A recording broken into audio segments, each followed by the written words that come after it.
Assalamualaikum warahmatullahi wabarakatuh dan selamat malam teman-teman. Pada kesempatan kali ini saya akan membahas tentang ruang lingkup geografi. Oke, sebelum masuk ke materi, alangkah baiknya kita mengenal apa itu geografi. Jadi geografi itu adalah sebuah ilmu yang menganalisis kajian-kajian atau fenomena yang terjadi di bumi, baik itu di dalam bumi, di permukaan bumi, dan di luar angkasa. Oke, kita masuk ke materi. Yang pertama ada ruang lingkup geografi. Ruang lingkup geografi adalah segala fenomena yang terjadi di permukaan bumi dengan berbagai macam organisasi keruangannya. Selain itu, terdapat beberapa ahli yang berpendapat mengenai ruang lingkup geografi. Berikut adalah penjelasannya. Yang pertama ada Rhodes Murphy. Ia berpendapat bahwa terdapat 3 ruang lingkup geografi. 3 ruang lingkup tersebut adalah persebaran dan keterkaitan manusia di bumi, serta aspek dan pemanfaatannya bagi tempat hidup manusia. Hubungan timbal balik antara manusia dengan lingkungan fisik alam yang merupakan bagian dari keanekaragaman wilayah dan kerangka regional serta analisis wilayah yang berciri khas khusus.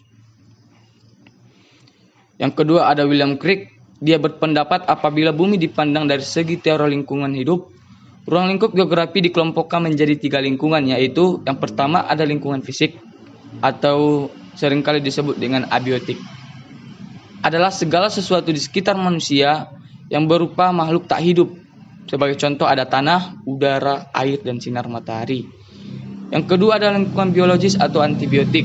Adalah segala sesuatu di sekitar manusia yang berupa makhluk hidup. Contohnya binatang, tumbuh-tumbuhan, dan manusia itu sendiri. Yang ketiga ada lingkungan sosial. Adalah segala sesuatu di sekitar manusia yang berwujud tindakan ataupun aktivitas manusia, baik di dalam hubungannya dengan lingkungan alam maupun antar manusia.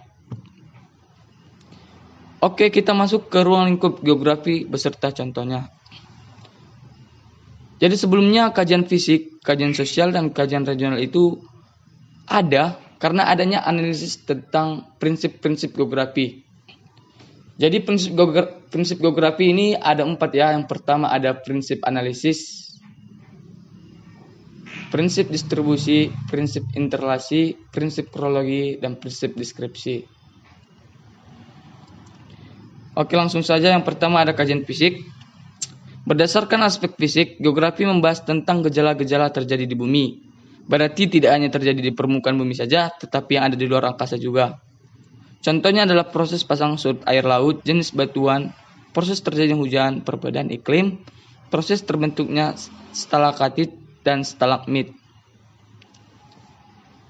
Jadi dalam kajian fisik ini juga ada beberapa ilmu pengetahuan yang membahas tentang kajian fisik.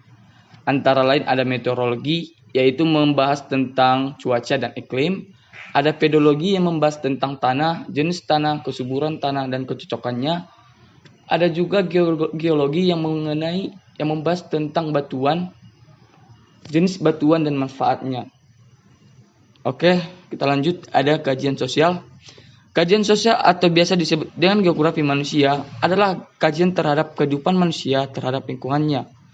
Contohnya adalah masyarakat yang tinggal di pedesaan kebanyakan memiliki pekerjaan sebagai petani. Dalam kajian sosial juga ada beberapa ilmu pengetahuan atau ilmu-ilmu yang membahasnya juga. Yang pertama ada antropologi, yaitu ilmu yang mempelajari tentang budaya, sejarah, ataupun perilaku manusia. Ada juga kependudukan yang membahas tentang persebaran, kepadatan, dan pertumbuhan penduduk. Yang ketiga ada kajian regional. Pada kajian geografi regional mempelajari tentang suatu fenomena yang terjadi pada suatu wilayah tertentu. Contohnya adalah tentang kepadatan penduduk di suatu wilayah, persebaran jenis flora dan fauna. Oke, mungkin sekian yang dapat saya sampaikan. Bila ada kesalahan saya mohon maaf.